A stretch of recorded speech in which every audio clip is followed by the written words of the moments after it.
5월 27일 썸목교회 말씀 묵상입니다. 기도로 나아갑니다.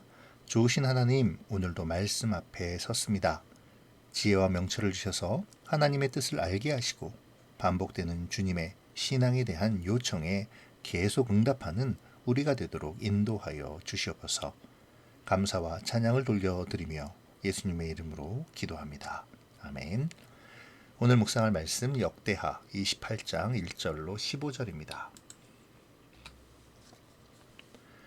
아하스가 왕이 오를 때에 나이가 20세라 예루살렘에서 16년 동안 다스렸으나 그의 조상 다윗과 같이 아니하여 여호와 보시기에 정직하게 행하지 아니하고 이스라엘 왕들의 길로 행하여 바알들의 우상을 부어 만들고 또 흰놈의 아들 골짜기에서 분향하고 여호와께서 이스라엘 자손 앞에서 쫓아내신 이방 사람들의 가증한 일을 본받아 그의 자녀들을 불사르고 또 산당과 작은 산 위와 모든 푸른 나무 아래에서 제사를 드리며 분향하니라.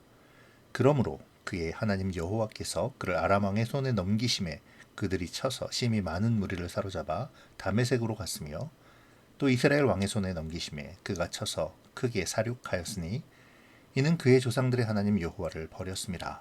르말랴의 아들 베가가 유다에서 하루 동안의 용사 12만 명을 죽였으며 에브라임의 용사 시그리는 왕의 아들 마아세야와 국내 대신 아스리감과 총리 대신 엘가나를 죽였더라. 이스라엘 자손이 그들의 형제 중에서 그들의 아내와 자녀를 합하여 20만 명을 사로잡고 그들의 재물을 많이 노략하여 사마리아로 가져가니 그곳에 여호와의 선지자가 있는데 이름은 오뎃이라. 그가 사마리아로 돌아오는 군대를 영접하고 그들에게 이르되 너희 조상의 하나님 여호와께서 유다에게 진노하셨으므로 너희 손에 넘기셨거늘 너희의 노기가 충천하여 사륙하고 이제 너희가 또 유다와 예루살렘 백성들을 압제하여 노예로 삼고자 생각하는도다. 그러나 너희는 너희의 하나님 여호와께 범죄함이 없느냐? 그런즉 너희는 내 말을 듣고 너희의 형제들 중에서 사로잡아온 포로를 놓아 돌아가게 하라. 여호와의 진노가 너희에게 임박하였느니라 하니라.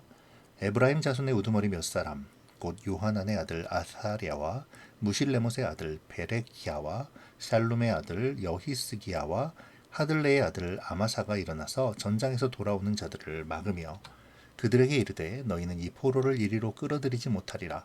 너희가 행하는 일이 우리를 여호와께 허물이 있게 함이니 우리의 죄와 허물을 더하게 함이로다.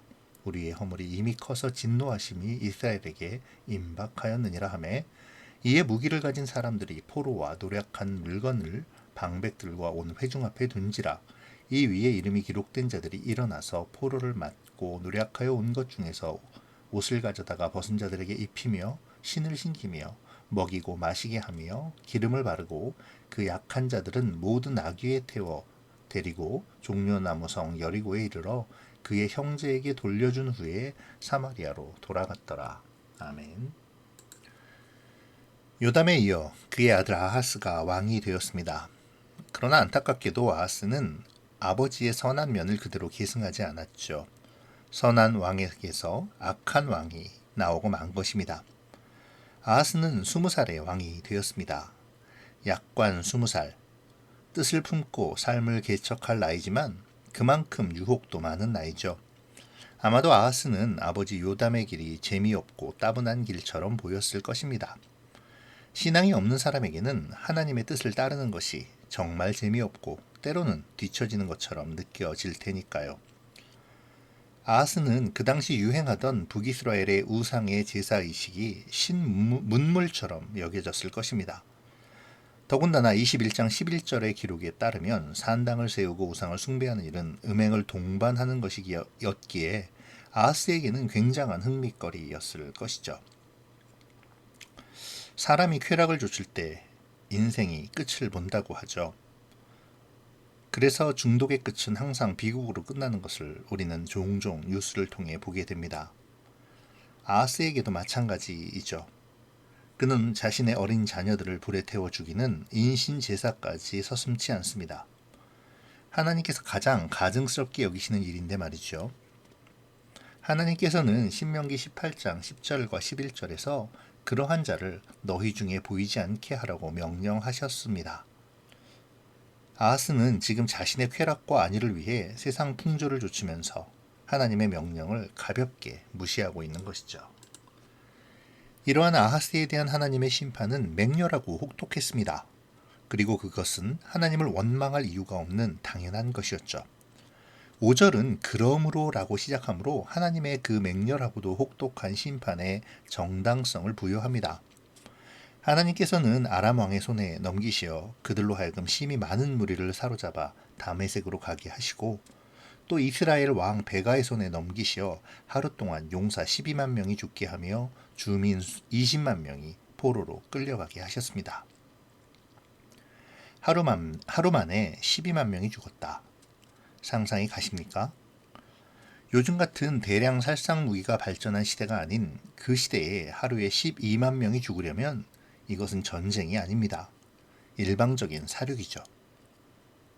성경은 오늘 본문에서 이 장면을 사륙이라고 표현하고 있습니다. 이제 죽임을 당한 그들의 가족들은 포로로 사로잡혀 사마리아로 끌려가게 되었습니다. 자신의 남편, 아버지, 아들, 형제의 죽음을 바라보며 사마리아로 끌려가는 그들의 심정은 어떠했을까요? 비참함과 애통함이 가득했을 것입니다. 이들은 노예가 되거나 아니면 또 다른 전쟁에 화살바지로 죽어갈 것입니다. 나라의 지도자가 잘못함으로 항상 애먼 백성들이 고초를 겪게 되네요. 하지만 우리는 어제 말씀을 기억해야 합니다. 과연 백성들은 죄 없이 아하스 때문에 그렇게 되었을까요? 27장 2절의 맨 끝의 말씀을 떠올려 보시죠. 백성은 여전히 부패하였더라. 요담의 선한 정치와 하나님 앞에 바른 발걸음에도 백성들은 여전히 부패하여 산당에서 우상을 섬기고 있었습니다. 아하스는 이들에게 날개를 달아준 것에 불과하죠. 이들 역시 하나님의 진노의 대상이었습니다. 아하스 한 사람의 죄악이 아니라 여전히 부패하였던 백성들에 대한 징계도 오늘의 비극의 원인이 되었던 것이죠. 사랑하는 성도 여러분, 오늘 우리를 심각하게 돌아보아야 합니다. 우리는 여전히 부패한 상태에 있지 않은지 말이죠. 아하스처럼 세상이 좋아서 세상의 성공을 위해서는 가족도 버릴 수 있는 마음을 가지고 있지는 않습니까? 내가 즐겁기 위해 아이들과 함께 주일의 즐거운 나들이를 아무런 거리낌 없이 하고 있지는 않는지요. 재미로 오늘의 운세를 보고 타로점을 보며 하루의 길흉화복을 생각하고 있지는 않습니까? 재수없다, 운이 좋았다라는 말을 스스럼 없이 하며 하나님께 감사하거나 하나님 앞에 나를 돌아보는 일은 하지 않는 우리의 모습은 아닌지요? 세상의 권세를 잡은 마귀는 우리를 하나님 앞에 바른 길을 걷지 못하게 하려 끊임없이 우리를 유혹하고 미혹합니다. 하나님의 뜻대로 사는 것은 불가능하다고, 따분하다고, 즐겁지 않다고 손해를 보아야 하는 바보 같은 짓이라고 말이죠. 여기에 우리는 어떤 대응을 하고 있습니까? 말로는 안 돼, 나는 하나님의 사람이야 라고 하면서 마음으로는, 실제 삶으로는 돈을 쫓고 권세를 쫓고 물질이 주는 즐거움을 쫓아 살아가고 있지는 않습니까? 오늘 아하스와 백성들의 악행과 하나님의 심판을 바라보며 우리의 삶과 신앙의 모습을 깊이 묵상해야겠습니다. 남유다의 포로들이 사마리아에 도착했을 때 오뎃이라는 예언자가 그 포로 행렬 앞에 버티고 서서 이스라엘 백성들을 향해 책망의 메시지를 선포합니다. 그 선포의 내용은 이스라엘이 유다와 싸워 승리한 것이 이스라엘의 능력 때문이 아니라는 것이죠. 하나님께서 단지 이스라엘을 사용하셔서 유다를 심판하신 것에 불과하다는 것입니다. 그렇습니다. 하나님의 심판이 아니면 어떻게 유다의 정예군 12만 명이 하루 만에 몰살할 수 있었겠습니까? 그러하기에 전쟁의 노획물로 유다와 예루살렘 백성을 데리고 와서 노예를 삼으려는 것은 하나님 앞에서 또 다른 죄를 짓는 것이죠. 이스라엘은 유다를 향한 하나님의 심판의 역할을 수행하고 겸손하게 백성들을 풀어주어야만 합니다. 하나님의 말씀을 대언한다 하더라도 한낱 사람에 불과한 선지자가 담력을 가지고 수많은 군대 앞에서 이러한 지적을 쉽게 선포하는 것은 그리 쉬운 일이 아니었을 것입니다. 더구나 그곳은 우상숭배의 본거지였던 사마리아였죠. 이 선지자는 자기 목숨을 걸고 하나님의 말씀을 대언하고 있는 것입니다. 오뎃의 이 모습은 아하스의 모습과 너무도 상반되게 우리에게 다가오죠. 아하스는 아버지 요담이 만들어준 신앙의 기틀에서 성장했습니다.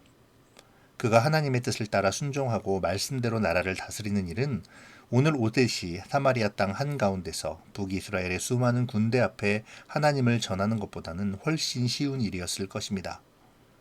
그러나 그럼에도 아하스는 오히려 악을 행하고 하나님이 보시기에 가증스러운 일을 행했죠. 반면에 오뎃은 그 서슬퍼런 군대 앞에서, 그것도 우상 숭배의 한가운데서 하나님의 뜻을 담대히 전하고 있는 것입니다. 이 오뎃의 이야기를 통해 이스라엘은 마음을 돌리고 포로였던 유다 백성들을 다시 돌려보내게 됩니다. 한 사람, 물론 그만의 잘못은 아니었지만 여튼 환경이 아주 좋았던 한 사람과 백성들의 불순종으로 시작된 이 비극은 환경이 아주 좋지 않은 곳에 있었던 한 사람으로 말미암아 회복되는 아이러니가 오늘 본문을 통해 나타나고 있는 것입니다. 이 점을 생각하면서 오늘 신앙인의 한 사람으로서 나의 역할에 대하여 생각하고 묵상하면 좋겠습니다. 우리가 속해 있는 세상의 현장 속에서 거룩한 주님의 말씀을 들고 서 있는 사람이기를 바랍니다. 비록 우리가 서 있는 그곳이 우리가 믿음의 말을 꺼내기가 그리 녹록지 못하는 곳처럼 느껴진다 하더라도 하나님께서 우리와 함께 하신다는 그 믿음으로 그 땅에 두 발을 굳건히 내딛고 선포하는 우리의 입술, 우리의 삶이기를 소원합니다. 이야기한 바와 같이 우상숭배의 본거지였던 사마리아였음에도 불구하고 하나님의 신실한 사람이 그 가운데 있었다는 것은 매우 아이러니한 상황임은 분명합니다. 그리고 이것은 하나님의 허락하신 하나님의 역사이죠. 저는 개인적으로 오늘 말씀의 방점이 하나님의 심판에 있는 것이 아니라 하나님께서 오뎃을 통하여 역사하시는 이 순간에 있다고 생각합니다. 하나님의 진심이 드러나는 장면이죠. 하나님의 심판은 단순히 심판만이 아닙니다. 아버지의 심판하심은 곧 너희의 죄를 회개하고 돌아오라는 사랑의 표현이시죠. 그 증거가 바로 15절입니다. 이 위에 이름이 기록된 자들이 일어나서 포로를 맞고 노략하려 온 것 중에서 옷을 가져다가 벗은 자들에게 입히며 신을 신기며 먹이고 마시게 하며 기름을 바르고 그 약한 자들은 모두 나귀에 태워 데리고 종려나무 성 여리고에 이르러 그의 형제들에게 돌려준 후에 사마리아로 돌아갔더라. 옷을 가져다가 입히고 신을 신기고 먹이고 마시게 하며 기름을 바르는 것. 어디선가 본 듯하지 않습니까? 누가복음 15장에서 탕자가 돌아왔을 때 아버지가 그 아들에게 한 행위, 좋은 옷을 입히고 가락지를 끼우고 발에 신을 신기고 살진 송아지를 잡아 먹고 즐기게 한 것. 그렇습니다. 지금 이스라엘 군사들의 이 행동은 그들은 미처 인식하지 못했지만 하나님께서 잃은 자기의 아들을 찾을 때 하시는 바로 그 행위인 것이죠. 하나님께서 남유다로 패배하게 하신 것은 그들이 포로가 되고 멸망하라고 하는 것이 아니라 다시 고향으로 돌아가 자신들을 구원하신 하나님의 놀라운 일하심을 기억하며 하나님께로 회개하고 돌아와 그분이 보시기에 바른 삶을 살 것을 기대하신 것입니다. 이것이 바로 심판하시는 하나님의 진심인 것이죠. 그리고 이것은 우리에게도 마찬가지입니다. 우리를 향하신 하나님의 은혜 역시 변함이 없습니다. 때로 우리의 삶이 하나님의 징계로 말미암아 어려움에 처하게 될 때에도 우리를 향하신 하나님의 진심을 믿고 하나님 앞으로 나아가야 하는 것입니다. 우리가 해야 할 단 하나의 행동, 하나님 잘못했습니다 라고 회개하고 돌이키는 것이죠.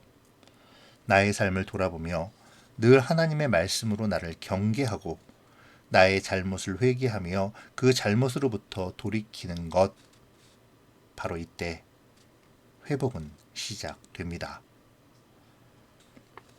하나님의 징계는 분명히 힘이 듭니다. 그러나 우리가 하나님을 찾으면 포로로 끌려가던 20만 명의 백성들이 옷가지와 신발, 먹을 것과 마실 것, 나귀까지 타고 풀려나게 하신 하나님의 일하심을 경험했던 것처럼 건지시는 하나님을 분명히 경험하게 될 것입니다. 어제의 묵상이 하나님 앞에 바른 길을 걷기를 위한 묵상이었다면 오늘 묵상은 내가 하나님 앞에 바른 길을 걷지 못할 때에 빨리 돌이켜 하나님께로 돌아가야 함에 대한 도전입니다. 하나님께로 다시 돌이킬 때에 고난은 오히려 하나님을 더 깊이 알게 되고 하나님과 관계는 더욱더 든든해지고 회복의 은혜를 경험하게 되는 축복이 됨을 우리는 기억해야 하는 것이죠. 자, 이제 오늘 말씀을 조금 더 깊이 묵상해 보도록 하겠습니다. 오늘 말씀은 악행에 대한 하나님의 심판의 이야기였습니다. 하나님의 심판과 징계는 강력하고도 혹독했죠. 12만 명의 용사가 죽고 20만 명의 백성들이 포로로 잡혀갔습니다. 포로로 잡혀간 백성들의 앞날은 참으로 암울했죠. 그들은 노예가 되거나 또 다른 전쟁에서 희생양으로 죽어가야 할 운명에 빠지게 되었습니다. 그러나 이 절망스러운 순간에 하나님의 은혜가 임하죠. 선지자 오뎃을 통해 하나님은 이스라엘로 하여금 유다 백성들을 돌이켜 놓아주도록 하십니다. 유다 백성이 아무것도 한 것이 없는데도 말이죠. 이것은 하나님의 징계의 이유가 어디에 있는지 분명히 알려주시는 것입니다. 그리고 그들이 돌아가 무엇을 해야 하는지도 분명히 알려주시는 것이죠. 무엇보다 후대의 말씀을 읽는 우리들에게 하나님의 진심이 어디에 있는지 알려주시는 것이기도 합니다. 그러므로 하나님의 백성은 무엇보다 하나님 앞에 바른 길로 행해야 합니다. 하나님만을 섬기고 하나님의 말씀을 들으며 하나님의 뜻대로 살아가야 하는 것이죠. 그렇게 살지 못할 때에 하나님이 심판하시고 징계하심을 알아야 합니다. 더 나아가 그 징계가 넘어뜨리고 노예가 되고 멸망으로 가게 하는 길이 아니라 하나님께로 돌이킴으로 생명 안에 거하게 하시는 주님의 사랑임을 깨달아야 하는 것입니다. 오늘 징계 속에 있는 이 하나님의 진심을 깊이 묵상하시기를 바랍니다. 오늘 말씀의 묵상을 통해 나의 믿는 자로서의 삶을 다시 돌아보고 하나님 앞에 회개하며 돌이키고자 하는 결단이 우리에게 있어지기를 바랍니다. 기도로 마치겠습니다. 사랑의 하나님, 오늘도 우리를 지켜주심을 감사드립니다.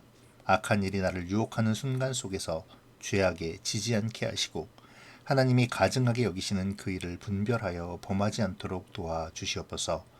하나님 앞에 민감하여 바른 길을 걸어가게 하시며 혹시라도 잘못된 길 위에 서 있다면 하나님의 사랑하심을 의지하여 회개의 길로 속히 나오게 하여 주시옵소서.